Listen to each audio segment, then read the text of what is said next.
Merhaba arkadaşlar. Mounjaro kullanıyorum. Tecrübelerimi anlatıyorum. Ve bu sağlık yolculuğunda öğrendiklerimi aktarıyorum. Başlamadan önce hatırlatmam gerekiyor. Bu bir tıbbi tavsiye videosu değildir. Ben doktor değilim. Ben diyabet hastasıyım ve kiloluyum. Doktor tavsiyesiyle Mounjaro kullanmaya başladım. Ayrıca bu bir reklam videosu değildir. Şimdi arkadaşlar ben başlayalı 20 hafta bitti ve 23 kilo verdim.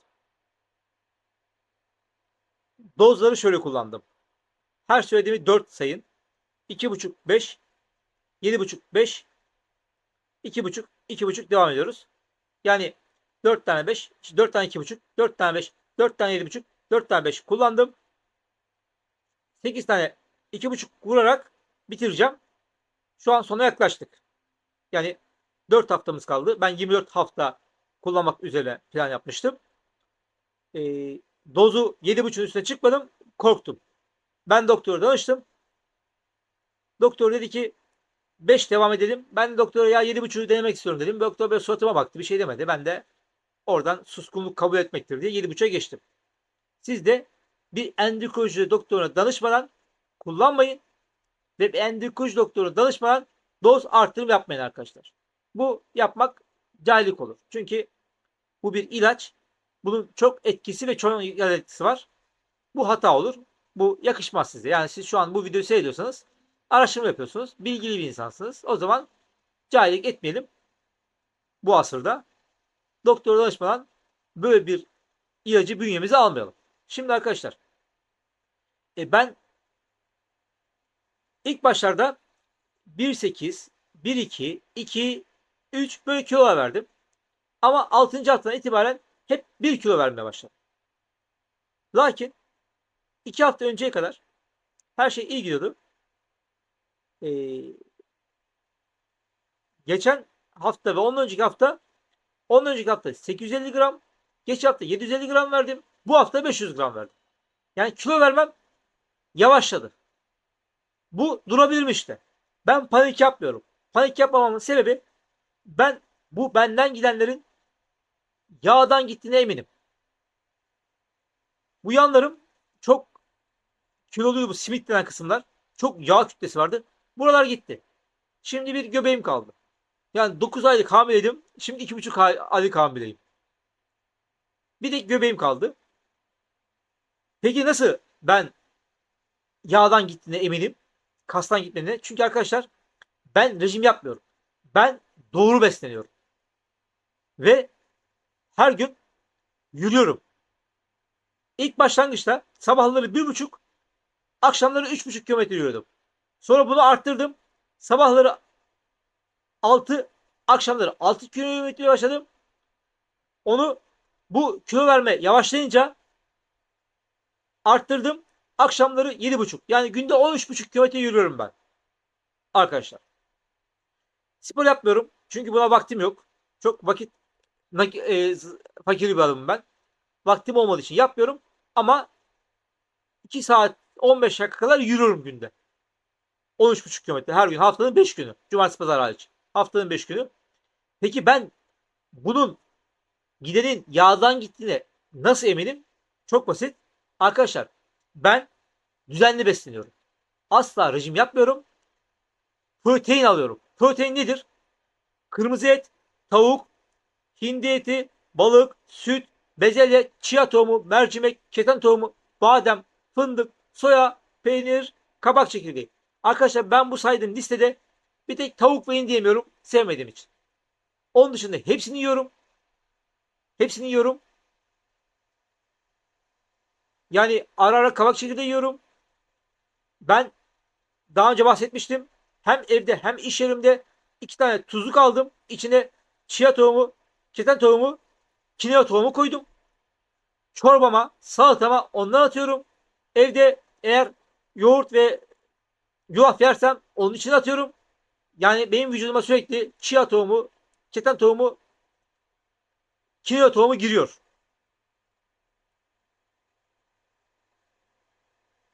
Ben iş yerinde öğlen ne yemek çıkarsa tatlı ve pirinç ya da bulgur pilavı ve undan mamul olmayan her şeyi yiyorum. O yüzden de bahsederken cumartesi pazar, bugün pazar, cumartesi pazar yediklerimi söylüyorum. Niye? Bakın bir iş yerine ne yemek çıkar? Ben onu yiyorum arkadaşlar. Bezelye mi bezelye, kuru fasulye mi kuru fasulye. İşte patlıcan mı patlıcan. Ne çıkarsa yiyorum. Bir tek tavuk yemiyorum. Ben sevmediğim için. Ha, demin söylediğim gibi tatlı, undan mamul herhangi bir şey. Nedir o? Mantıdır, lahmacundur, pidedir. Bunu yemiyorum.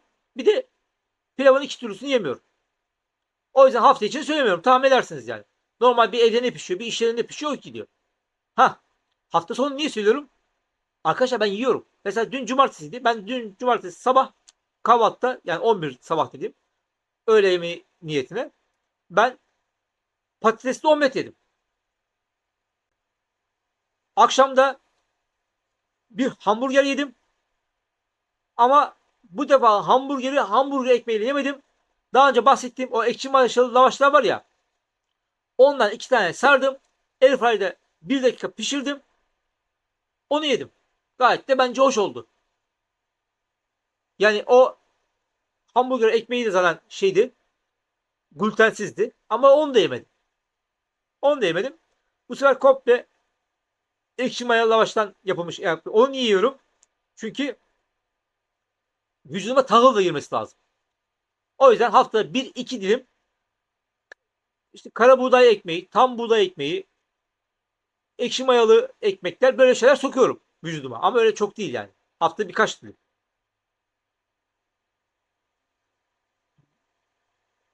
Yanında patates yiyorum. Patates daha önce söylemiştim.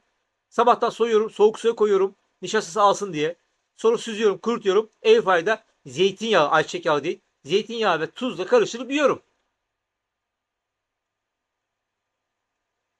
E, Bu sabah ne yedim? O bomba. Bu sabah yine börek yaptım. Bu defaki börek geçen seferki Adana böreğiydi, peynirli. Bu defaki börek sucuk ve kaşarlı. Ve hatta 2 dilim yedim. Yani aç durmuyorum ben. 2 dilim yedim. Hatta o börekten 1 dilim de hafta içi iş yerinde yiyeceğim. Aç durmuyorum yani. Akşam üstüne yedim. Döner ve patates yedim. Yani bayağı patates yemiş oldum dün bugün. Döner ve patates yedim. Ne oldu? Dün hamburger girdi vücuduma. Bugün döner girdi vücuduma. Etkiliyor vücuduma benim. Yani öyle açlık oruç tutmuyorum ben. Bunları yapmazsanız, protein almazsanız kastan gider. Ben protein alıyorum. İş yerinde zaten normal yemekler çıkıyor. Onlar içinde mercimek çorbası da var. Mercimek protein. Et de çıkıyor. Et de protein. Balık da çıkıyor. Balık da protein. Karbonhidrat da almak gerekir. Ben karbonhidrat alıyorum ama hangi karbonhidrat? Vücudun ona da ihtiyacı var. Dengeli beslemek lazım. Hem protein hem karbonhidrat almak lazım. Ama hangi karbonhidrat alacaksın? Mesela beyaz ekmek karbonhidrat. Makarna karbonhidrat. Ben demin makarnayı saymadım. O da undan mamul olduğu için. Onu da anlamışsınızdır yani. Pirinç karbonhidrat. Şeker karbonhidrat. Şekerle yapılan her şey. Bütün pasta, tatlı, bisküvi ne varsa. Ben bunları almıyorum. Ama karbonhidrat alıyorum. O da ne? Sağlıklı karbonhidratlar. Yulaf. Yulaf zaten haftada birkaç akşam yiyorum. Tam buğday ekmeği. Dedim haftada birkaç dilim tüketmeye başladım. Şu an haftada 1 dilim tüketiyorum. O ekşi mayalı lavaşlarla falan öyle bir giriyor. Ama ileride haftada 1-2 dilim yaparım. Çok değil. Kinoa yapıyorum. Mesela bulgur da var ama ben yemiyorum bulguru. Bu sağlıklı karbonhidratlarda. Ama şunu yapabilirim.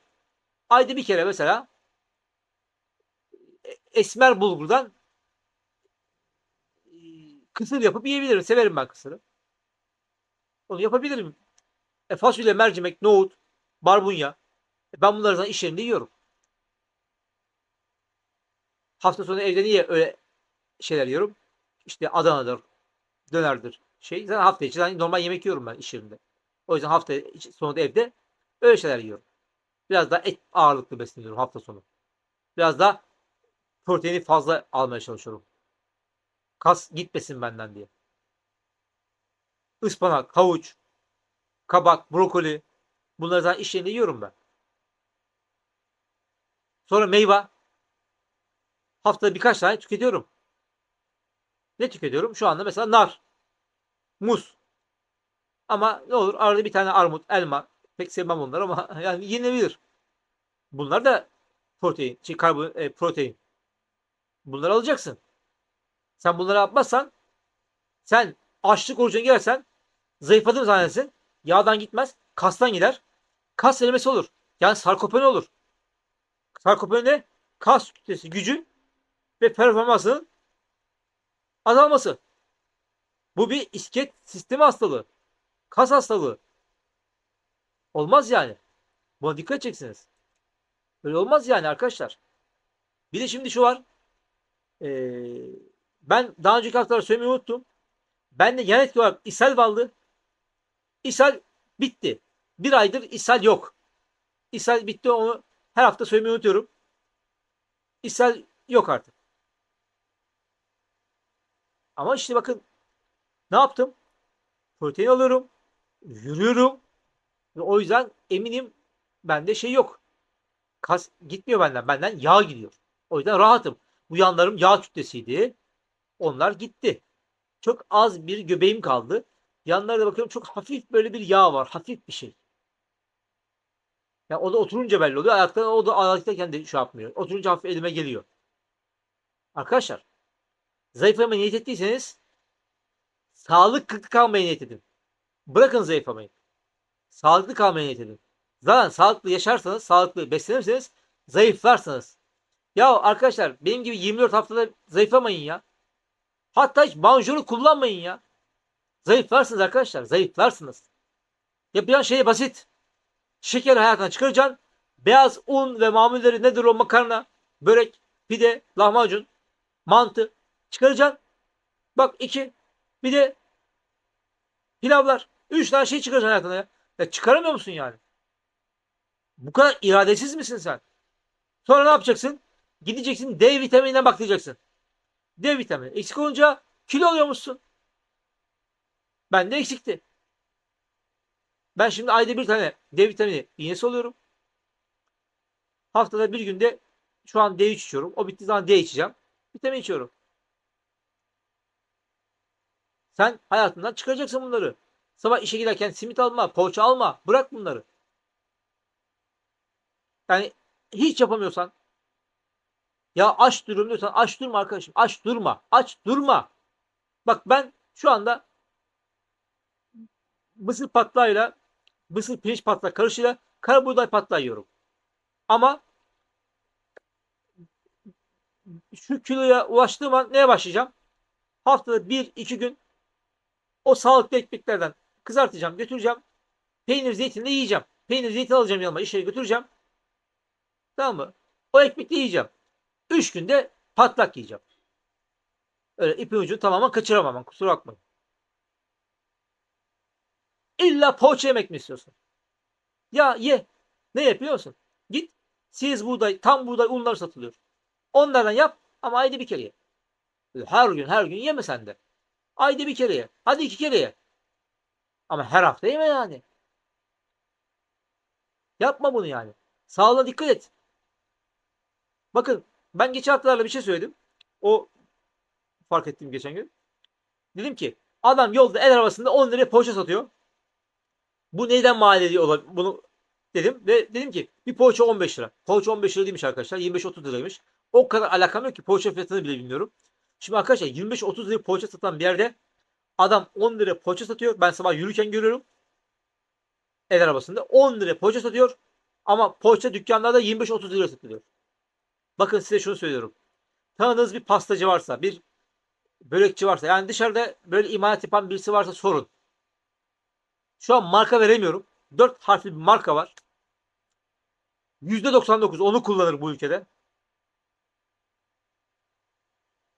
Poğaça yaparken, börek yaparken arkadaşlar var ya, o kadar zararlı, o kadar sağlıksız ki, ucuz ve o yediğiniz poğaçaya o güzel tadı, kıvamı o veriyor. Adam onun kullanınca 30 liralık poğaçayı 10 liraya mal edebiliyor. 30 liraya satan da onu zaten 5 liraya mal ediyor. Ve o yüzden sen onu yediğin zaman sana güzel geliyor. Hatta diyorsun ki evde yaptığım poğaça böyle olmuyor. Evet olmuyor. Çünkü sen evde kaliteli yağ kullanıyorsun. O yüzden olmuyor. Ya lütfen Google'a yazın. Pastacılıkta kullanılan, börekçilerin kullandığı yağ yazın. 4 harfli marka. %99 onu kullanır. Yani devletin onu yasaklaması lazım. O kadar zararlı. Arkadaşlar şimdi siz muhtemelen Manjaro iğnesi kullanıyorsunuz ya da kullanacaksınız araştırıyorsunuz. Arkadaşlar iğne günü kurtarır. Evet ben iğne kullanıyorum. İğne sayesinde torpille açlık hissimi bastırarak zayıflıyorum. Ama o arada hayatımı düzeltiyorum. İğne benim hayatımdan çıktığında da ben aynı sistemi devam ettireceğim. Yani iğneyi bitirdiğimin yine ertesi günü sabah işe giderken börek almayacağım. Ben de severim ya. Ben bayılırım mesela. Kıymalı, peynirli, karışık börek yemeye bayılırım ben yani. Bir de yanında süt olursa 10 numara 5 yıldız. Sıcak sütlü harika olur. Poğaçaların tadı güzel. Simite bayılırım. Taş fırın olursa. Ama o kadar çok bayılırsam sonuçta sonsuza kadar bayılabilirim. Orası giremem yani. Bakın sağlığımızda konuşuyoruz ya. Ben geçenlerde bir hata yaptım. O hatamı düzeltmek istiyorum. Hep ölçü verirken ben sabah iş yerinde karton bardak ölçüsü 3 tane içiyorum falan filan dedim. Ben normalde karton bardak kullanmıyordum. Kupa kullanıyordum. Getirdim kupayı yıkamaya götürmedim. Karton bardak kullandım. O hatamdan döndüm. Tekrar kupa götürdüm. Bundan sonra kupayı getirmeyeceğim. Önce evden bir kupa götüreceğim. Sonra o kupayı getireceğim. Yani kupayı eve yıkamaya getirmeden önce evden götüreceğim. Oradan sonra kirli alıp geleceğim. Bir daha bu hataya düşmemek için. Karton bardak kullanmayın. Karton bardağın dibinde yapışkan çok kuvvetli. Zamanında karton bardak ima etmeyi araştırmıştım. Oradan biliyorum. Çok kuvvetli bir yapışkan. Ve karton bardağın içi o kağıt suyu emmesin diye bir plastik maddeyle kaplanıyor. Siz içine kaynar suyu koyduğunuz anda o plastik ve dipteki tutkal çözülüyor ve onu içiyorsunuz. Karton bardak çok tehlikeli. Devletin bunu da yasaklaması lazım. Şimdi bizim bir disipline sokmamız lazım yemeğimizi. İnsan acıkınca yer. Tamam. Sen diyeceksin ben çok acıkıyorum. Çok acıkıyor musun? Alışkanlık mı? Can sıkıntısı mı? Bu emin ol. Mesela acıktın mı? O an bir su iç. Bir tane meyveye bir parça kuru yemiş atıştır. Bir tane kara buğday battı at 2 tane ağzına. Bir dur bakayım de. Dur bakayım bir. Gerçekten aç mısın? Ve acıktıysan da arkadaşlar doymak için yiyeceğiz. Doyarken de beslenmek için yiyeceğiz. Ama biz yemeği keyif haline getirdik. Keyif olur. Bakın Hazreti Davud'un bir sözü var. Gün gelir yedikleri insanın düşmanı olur. Bak ne güzel söz. Tekrarlıyorum aklınızda kalsın. Gün gelir yedikleri insanın düşmanı olur. Bakın şu anda insanlar dışarıdan aldıkları gıdalardan zehirleniyorlar. Düşman olmuş. Görüyoruz. Paketli gıda düşmandır. Düşmandır. Şeker düşmandır. Beyaz un düşmandır. Bunu bilin. Peygamber sözü ben demiyorum. Koskoca peygamber diyor bunu. Bakın. Şimdi bir moda başladı. Her tarafta şey yazıyor. Gece dönerimiz bulunur. Gece döneri hizmete girmiştir. Ben şimdi yürüyorum ya. Tabelaları görüyorum. Yazmışlar lokantalar gece döneri. Arkadaşlar gece döneri ne ya?